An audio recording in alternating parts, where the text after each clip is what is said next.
এ ৭৮তম independence ডের প্রীতি শুভেচ্ছা ও আন্তরিক অভিনন্দন জানাই।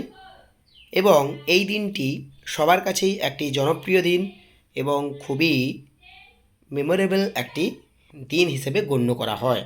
কারণ এই দিন কিন্তু আমরা আমাদের স্বাধীনতা অর্জন করেছিলাম ব্রিটিশদের হাত থেকে।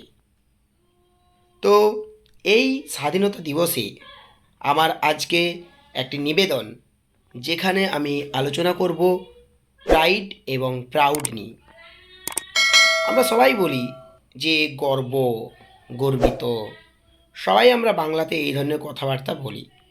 তাই what is the difference between pride and proud, সেটাই আজকের বিষয়। তাই ভিডিওটা অবশ্যই কন্টিনিউ করো, আর ভিডিওটা অবশ্যই লাইক করো আর বন্ধুদের মধ্যে ছড়িয়ে দিও, যাতে এই ইনফরমেশনটা প্রত্যেকে জানতে পারে এবং প্রত্যেকে সেখান থেকে শিখে নিতে পারে। তো চলো আজকের ভিডিও শুরু করা যাক। তো প্রাইড কথার অর্থ হচ্ছে গর্ব। অর্থাৎ কি না, এখানে গর্ব হচ্ছে একটা অ্যাবস্ট্রাক্ট নাউন। আমি গত ক্লাসেই অ্যাবস্ট্রাক্ট নাউনের ক্লাস করেছি, সেখানে আমি বলেছিলাম যে প্রাইড হচ্ছে কি অ্যাবস্ট্রাক্ট নাউন।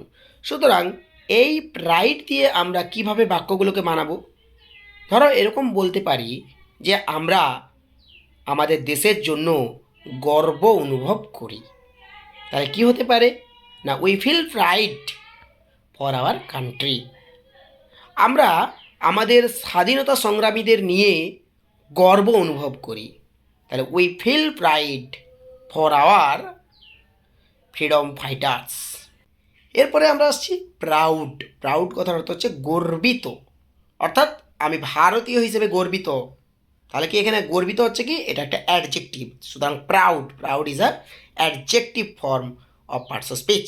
সুতরাং এই প্রাউড দিয়ে বাক্যগুলো কী হতে পারে না, আমি ভারতীয় হিসেবে গর্বিত। তাহলে কী হবে, we are proud as an Indian, ভারতীয় হিসেবে গর্বিত। আমি আমার স্বাধীনতা নিয়ে গর্বিত। তাহলে কি না, I am proud about my independence, আমি আমার স্বাধীনতা নিয়ে গর্বিত। আমি আমার দেশকে নিয়ে গর্বিত।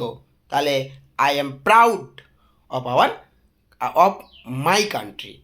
তো এই হচ্ছে প্রাইড এবং প্রাউডের কিন্তু পার্থক্য। বুঝতে পারলে? পরবর্তী ভিডিওতে আসছে প্রনাউনের বিশেষ আলোচনা, তাই স্টে টিউনড।